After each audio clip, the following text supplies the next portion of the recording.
Next question है हमारे पास question number 7. A kite in a shape of a sphere with a diagonal 32 centimeter and an isosceles triangle of base 8 centimeter and side 6 centimeter each is to be made of three different shades. How much paper of each shade has been used in it? आपको कहा जा रहा है कि आपके पास एक square है. Okay, square की शेप में आपके पास एक काइट है जिसका डायगोनल जो है वो 32 सेंटीमीटर है and N isosceles triangle of base 8 centimetre and side 6 centimetre है. आइसोसेलेस ट्रायंगल है आपके पास जिसकी बेस 8 है और साइड 6 है और वो थ्री डिफरेंट शेड से मिलकर बनी है. आपने बताना है कि ईच शेड में कितना पेपर रिक्वायर्ड है. अब आप सपोज कर लो कि जो आपके पास काइट है वो स्केयर है और स्केयर को आप लेबल कर लो A B, this is C, this is D, this is point E and this is point F. Okay, अब आपको क्या गिवन है, क्योंकि ये स्केयर है इट्स मींस दैट इसकी ऑल साइड्स क्या होंगी, इक्वल होगी. अब आप सपोज कर लो इनकी स्केयर की ऑल साइड जो है वो किसके इक्वल है, ए के इक्वल है. राइट अब नेक्स्ट आपको क्या कहा जा रहा है कि स्केयर का जो डायगोनल है वो 32 सेंटीमीटर है. सो इस मींस दैट बी से डी की लेंथ क्या है, 32 सेंटीमीटर. नेक्स्ट आपको क्या गिवन है कि इस आइसोसेलेस ट्रायंगल की बेस 8 है और हमारे पास साइड जो है वो 6 सेंटीमीटर है. तो ये जो बेस है ये हमारे पास 8 सेंटीमीटर है और ये साइड जो है ये हमारे पास 6 सेंटीमीटर के इक्वल है. तो चलिए अब स्टार्ट करते हैं. हमने स्केयर को क्या लेबल किया, square is basically A B C D और हमने पता है कि स्केयर में ऑल साइड्स इक्वल होती हैं. It's means that A B is equals to B C is equals to C D is equals to D A. Okay, अब next हमें क्या गिवन है कि हमारे पास थ्री आइसोसेलेस ट्रायंगल्स आ रही हैं which are triangle A B D, this one. These are not isosceles triangles, but we have three triangles. Okay, next triangles is BCD, triangle B C D और जो last one है वो हमारे पास ई सी E F हो रही है, सी E F. Okay, अब आप ट्राइंगल ए बी डी में देखो, triangle A B D this one, इस ट्राइंगल में हमारे पास किसकी वैल्यू नहीं गिवन, हमें बेसिकली ए की वैल्यू चाहिए कि इसकी साइड किसके इक्वल है. अब आप देखो आपको पता है कि हमारे पास एक स्केयर है, स्केयर की ऑल साइड्स इक्वल होती हैं और स्केयर में हर एंगल जो होता है वो किसके इक्वल होता है, 90 डिग्री के इक्वल होता है. So angle B A D हमारे पास कितना आ रहा है, 90 डिग्री आ रहा है. This angle B A D कितना है, 90 डिग्री. अब अगर ये it's means that it is a right angle triangle तो आप बाय यूजिंग पाइथागोरियन थ्योरम आप ए की वैल्यू फाइंड कर सकते हो. So in triangle A B D हमें पता है अगर हम पाइथागोरियन थ्योरम यूज करें तो hypotenuse square is equals to height square plus base square. Okay, अब हमारे पास हाइपोटेन्यूज किसके इक्वल आ रहा है, 32 centimetre. Okay, whole square height है हमारे पास ए स्क्वायर और बेस भी है हमारे पास ए स्क्वायर. इन दोनों को एड अप कर लोगे तो आपके पास 2 ए स्क्वायर आ जाएगा एंड 32 होल स्क्वायर. ठीक है जी, अब आपने ए की वैल्यू निकालनी है तो 32 whole square divided by 2 is equals to A square. A की वैल्यू ए किसके इक्वल आ जाएगा, फिर A is equals to square root of 32 whole square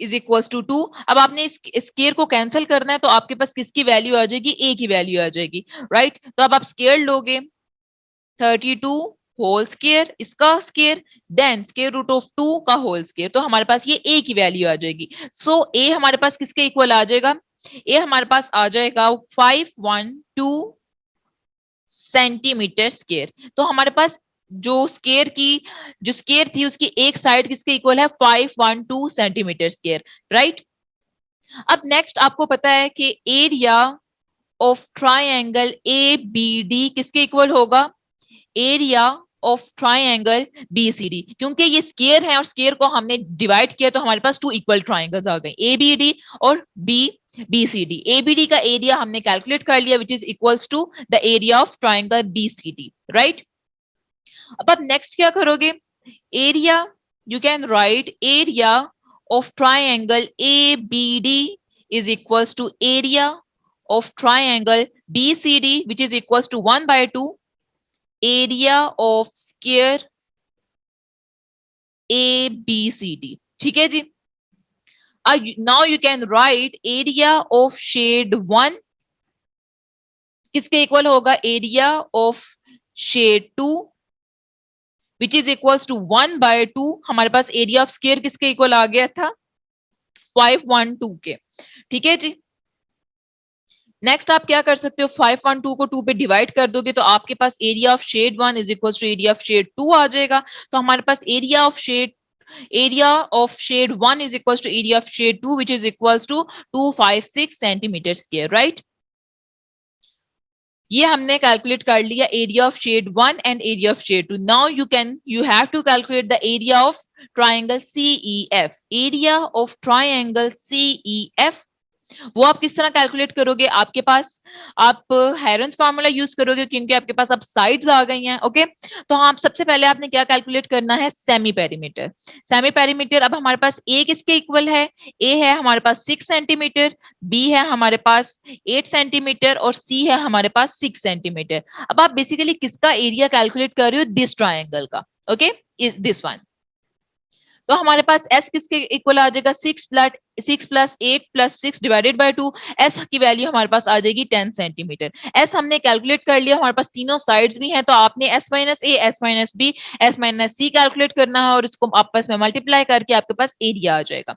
तो now you have to find area of triangle CEF। s है आपके पास 10, s - a कितना आ जाएगा, 10 - 6, s - b आ जाएगा 10 - 8 एंड s - c आ जाएगा 10 - 6 which is equals to 10, 10 - 6 4, 10 - 8 2, 10 - 6 4। अब आप इसको मल्टीप्लाई करोगे तो आपके पास एरिया ऑफ ट्राइंगल CEF आ जाएगा which is equals to 17.92 centimetre square. It means that area of triangle CEF किसके इक्वल आ गया, 17.92 which is the area of shade 3। अब आपके पास 3 शेड्स आ गए। ठीक है, और यही हमने बेसिकली कैलकुलेट करना था कि हमें how much paper of each shade has been used in it. तो हमारे पास जो दो shade 1 is equal to shade 2 था उसके लिए कितना एरिया रिक्वायर्ड है, हमारे पास 256 सेंटीमीटर स्क्वायर, और जो शेड 3 है उसके लिए हमें 17.92 सेंटीमीटर स्क्वायर एरिया रिक्वायर्ड है। तो इस that's how we calculate the area for each shade. Next है हमारे पास question number 8। A floral design on a floor is made up of 16 tiles। ठीक है जी, आपके पास जो फ्लोर पे डिजाइन बना हुआ है वो 16 टाइल से मिलकर बना हुआ है और वो 16 टाइल्स क्या है, all are triangular. The sides of the triangle are 9 centimeter, 28 centimeter and 35 centimeter. Find the cost of polishing the tiles at the rate of 15 per centimeter square। अब आपके पास ट्राइंगल्स की हमारे पास साइड्स गिवन है, आपसे पूछा जा रहा है कोस्ट। तो सबसे पहले आप उनका एरिया कैलकुलेट करोगे, देन आप उसकी कॉस्ट फाइंड करोगे। सपोज कर लो कि हमारे पास 16, क्योंकि हमें गिवन क्या है, गिवन है कि हमारे पास 16 टाइल्स हैं। ठीक है, और उनकी शेप क्या है, ट्राइंगल्स है, और ये आपके पास क्या है, उसकी ट्राइंगल की साइड्स गिवन है। तो आप it means that area of tiles किसके इक्वल होगा, is equals to 16 multiplied by area of one triangle। क्योंकि हमारे पास 16 टाइल्स हैं और 16 जो है वो ट्राइंगल में है, अगर आप एक कैलकुलेट कर लो तो उसको 16 से मल्टीप्लाई कर दो तो आपके पास 16 टाइल्स का एरिया आ जाएगा। अब सबसे पहले आप क्या करोगे, साइड्स लिख लो। सपोज करो ए जो है वो 9 सेंटीमीटर है, बी जो है वो 28 सेंटीमीटर है और सी जो है वो 35 सेंटीमीटर है। तो आप सबसे पहले एस कैलकुलेट कर लो। एस आ जाएगा 9 + 28 + 35 डिवाइडेड बाय 2। एस की आपके पास वैल्यू आ जाएगी 36 सेंटीमीटर। ऐसा आपने कैलकुलेट कर लिया। Now it's easy to calculate area by using Heron's formula. आप क्या करोगे, area is equals to S है आपके पास 32, एस माइनस ए आ जाएगा 36 - 9, एस माइनस बी आ जाएगा 36 - 28 एंड एस माइनस सी आ जाएगा 36 - 25। अब आप इसको सब्ट्रैक्ट कर लो तो आपके पास 36 - 9 27, ये आपके पास 8 आ जाएगा और ये आपके पास आ जाएगा 36 - 35, आपके पास 1 आ जाएगा। इसको मल्टीप्लाई करोगे तो आपके पास एरिया किसके इक्वल आ जाएगा, 36 into square root of 6 centimetre. अब square root of 6 centimetre, square root of 6 को कैलकुलेट कर लोगे तो ये अप्रोक्सीमेटली आपके पास आ जाएगा 2.45। इसको मल्टीप्लाई करोगे 36 से तो आपके पास एरिया किसके इक्वल आ जाएगा, 88.2 सेंटीमीटर स्क्वायर। राइट, ये आपके पास जो एरिया है ये एक ट्राइंगुलर टाइल्स का है। अब आपने बेसिकली 16 ट्राइंगुलर टाइल्स का एरिया कैलकुलेट करना है। अब आप क्या करोगे, इस एरिया को, एरिया फॉर 16 टाइल्स किसके इक्वल होगा? 16 multiply by area of one triangle which is equal to 88.2 centimetre square. तो 16 टाइल्स का एरिया कितना आ जाएगा आपके पास? 1411.2 सेंटीमीटर स्क्वायर, राइट। अब आपने 16 टाइल्स का एरिया तो कैलकुलेट कर लिया। नेक्स्ट आपसे पूछा गया था कॉस्ट। तो आपको पता है कॉस्ट ऑफ पॉलिशिंग पर centimetre square, cost of polishing पर सेंटीमीटर स्क्वायर एरिया किसके इक्वल है? आपके पास 50 पी आ जाता है। अब आपने कितनी निकालनी है? Cost of polishing 1411.2 centimetre square area की आपने कॉस्ट निकालनी है, तो वो किसके इक्वल आ जाएगी? वो आ जाएगी ₹1411.2 मल्टीप्लाई बाय 15p। ठीक है, अब आपने ये जो एरिया कैलकुलेट किया था उसको 50 से मल्टीप्लाई करोगे तो आपके पास कॉस्ट आ जाएगी which is equal to ₹705.60, right. और यही हमने कैलकुलेट करनी थी। सो इट्स मीन्स दैट जो आपके पास कॉस्ट होगी of polishing all the tiles is equal to 705.60। Okay, so it is done. Next है हमारे पास क्वेश्चन नंबर 9। A field is in the shape of a trapezium whose parallel sides are 25 meter and 10 meter. The non-parallel sides are 14 meter and 13 meter. Find the area of the field. अब आपको क्या कहा जा रहा है कि आपके पास जो एक फील्ड है वो ट्रिपेजियम शेप का है जिसकी पैरेलल साइड्स आर दीज और नॉन पैरेलल साइड जो है वो 14 और 13 है। आपने इसका एरिया कैलकुलेट करना है। सबसे पहले तो आप एक डायग्राम बना लो, आपको इजीली पता लग जाएगा। ये आपके पास आ गई ट्रिपेजियम, ठीक है। इसको आप लेबल कर लो ए बी सी डी, ठीक है। अब आपके पास जो पैरेलल साइड्स हैं वो क्या है? 10 मीटर, ये आपके पास 10 मीटर आ जाएगी और ये आपके पास आ जाएगी 13 metre, it will be 14 metre, okay. और ये आपके पास आ जाएगी 25 मीटर, राइट। अब आपको पता है एरिया ऑफ ट्रिपेजियम किसके इक्वल होगा? Area of trapezium is equals to 1/2 sum of parallel sides multiply by height. अब हमें पैरेलल साइड्स का सम रिक्वायर्ड है और हाइट रिक्वायर्ड है। हाइट अब लेकिन हमने हाइट कैलकुलेट करनी है, तो हाइट किस तरह कैलकुलेट करोगे आप? Basically sum of parallel sides आपके पास क्या है? पैरेलल साइड्स हैं आपके पास A B plus D C, okay. और हाइट किसके इक्वल है? बेसिकली बी एफ के। बी आपने, ये आपके पास पॉइंट है और आप क्या करोगे? बी एफ जो है वो एक परपेंडिकुलर ड्रॉ कर लो। what you can do here is you can draw BE perpendicular आपने ड्रॉ करना है which is parallel to AD, right? This one, ये आप PD, ओके। नेक्स्ट अब आपको पता है कि AB जो है वो किसके पैरेलल हो जाएगा? This is point E. A B जो है वो किसके ए डी जो है वो किसके पैरेलल हो जाएगा? बेसिकली बीई के पैरेलल होगा, ठीक है। क्योंकि यू कैन सी कि ए बी जो है वो किसके पैरेलल है? डी सी के पैरेलल है। अब आपके पास क्या आ गई? आपके पास ए बी सी डी जो है वो क्या है? पैरेललोग्राम है, राइट। आपने पैरेललोग्राम देख ली, A B C D, this one, ये आपके पास क्या है? एक पैरेललोग्राम आ गई। अब आपने क्या करना है? आपको पता है कि पैरेललोग्राम में हमारे पास ऑपोजिट साइड्स क्या होती हैं? इक्वल होती हैं।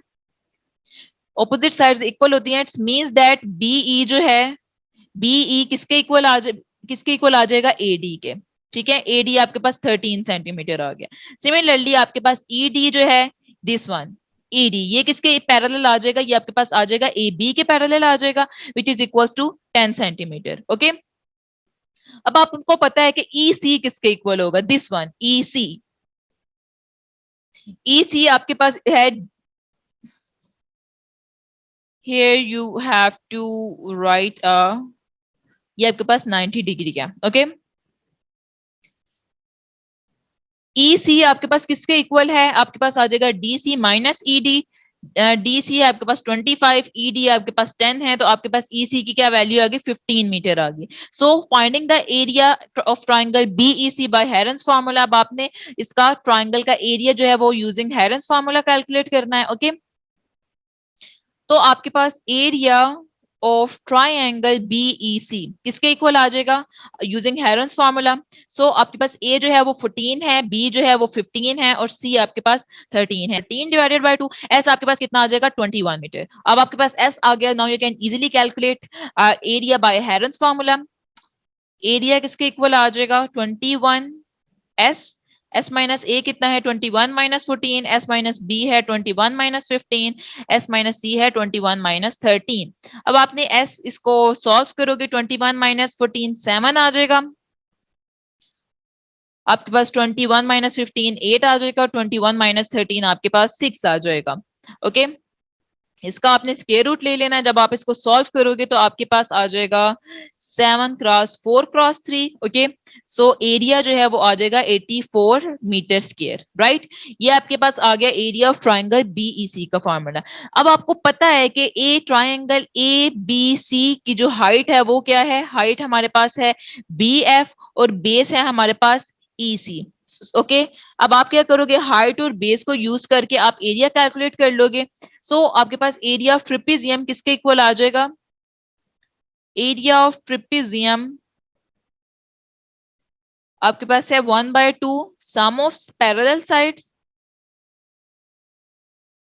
Multiply by height. ओके, अब आपके पास आपको पता है पैरेलल साइड्स क्या है, A B plus D C और हाइट आपके पास बी एफ के इक्वल है। ओके, ए बी की क्या वैल्यू है 10 है और डी सी की वैल्यू है 25 है और बी एफ किसके इक्वल आएगा, basically here we have to find it. अब आपने area of triangle B E C calculate कर लिया था, right. Area of triangle B E C किसके इक्वल है 1/2 base multiply by height. Right, अब बेस किसके इक्वल थी, हमें पता है बेस जो है वो सीई के इक्वल थी और हाइट जो है वो बीएफ के इक्वल थी। Okay, area of triangle B E C हमने कैलकुलेट किया था which is equals to 84। C E हमारे पास था 2/15 और हमने बीएफ कैलकुलेट करना था। आप इसको अरेंज करके कैलकुलेट करोगे तो आपके पास बीएफ की जो वैल्यू है वो आ जाएगी 84 multiply by 2/15 metre. Okay, so B F किसके इक्वल आ जाएगा 11.2 मीटर के इक्वल आ जाएगा। अब आपने बी एफ कैलकुलेट कर लिया, बी एफ की वैल्यू आप इधर पुट करोगे एरिया ऑफ ट्रेपेजियम में, तो आपके पास क्या आ जाएगी, आपके पास वैल्यू आ जाएगी 1/2 35 मल्टीप्लाई बाय 11/2 11.2। तो आपके पास एरिया ऑफ ट्रेपेजियम किसके इक्वल आ जाएगा 196 मीटर स्क्वायर और यही हमने कैलकुलेट करना था। तो स्टूडेंट्स ये था हमारा आज का लेक्चर जिसमें हमने कुछ एक्सरसाइज क्वेश्चंस को बहुत डिटेल से डिस्कस किया।